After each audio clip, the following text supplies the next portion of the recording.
How is society today? What do people think of it?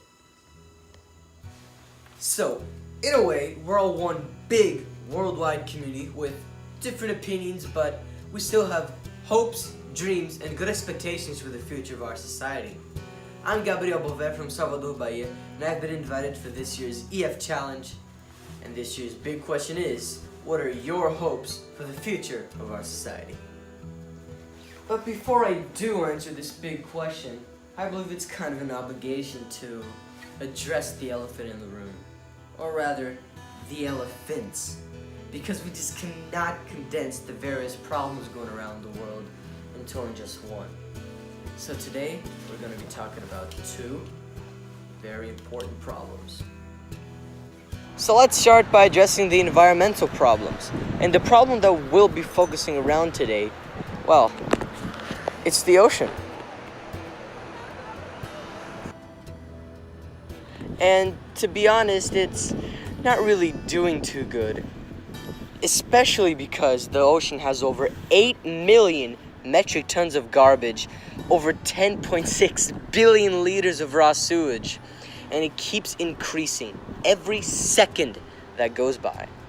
And the reason why we need to take care of the ocean, it's because it affects the sea life, which affects the food chain in a bad way, and affects us, humans, which happens when we eat a fish that's been affected by the sewage or garbage, and it results in sickness.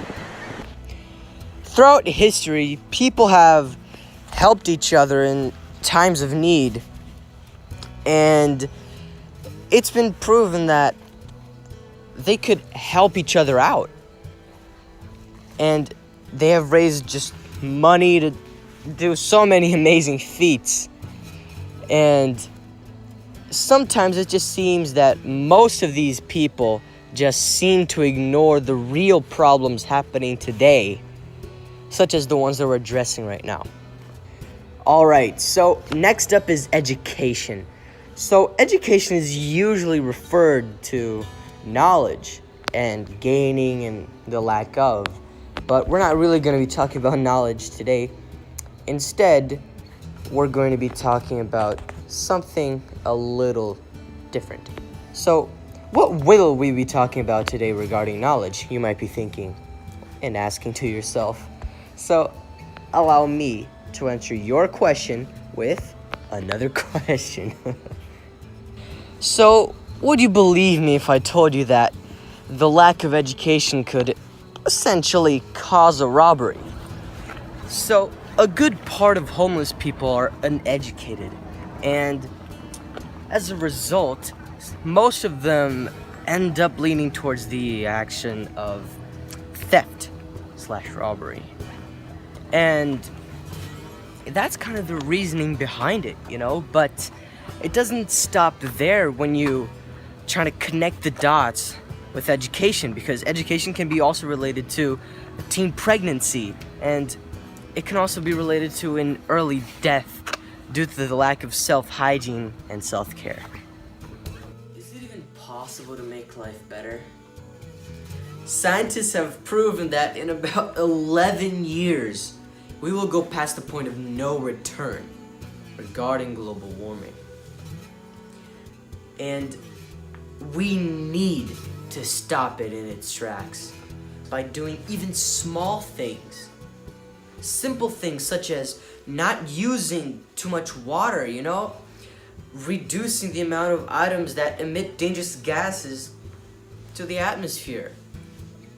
And also, you need to stop using too many plastic items such as bags, forks, plates, whatever, even straws.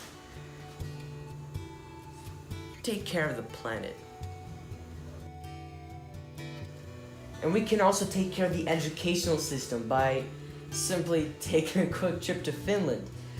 Figuratively, of course. Because they take the cake when it comes to schools. I mean, did you know that their schools are public? And I mean, all of them. And all of the children there in Finland receive excellent education. So you get a poor child and you get a wealthier child. They're still children. They have the same fire in them. They're the future of our society.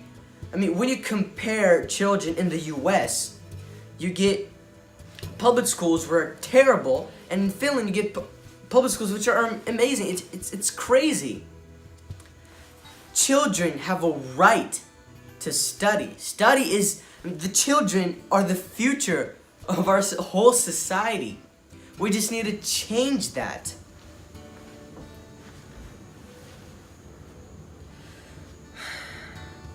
Well, I just want to say that I'm grateful to have this opportunity to just talk about two very important problems around the world. I mean, it's only two, but albeit they're pretty important.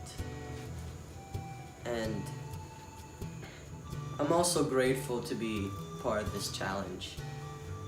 And I guess this is it. Thank you very much for watching.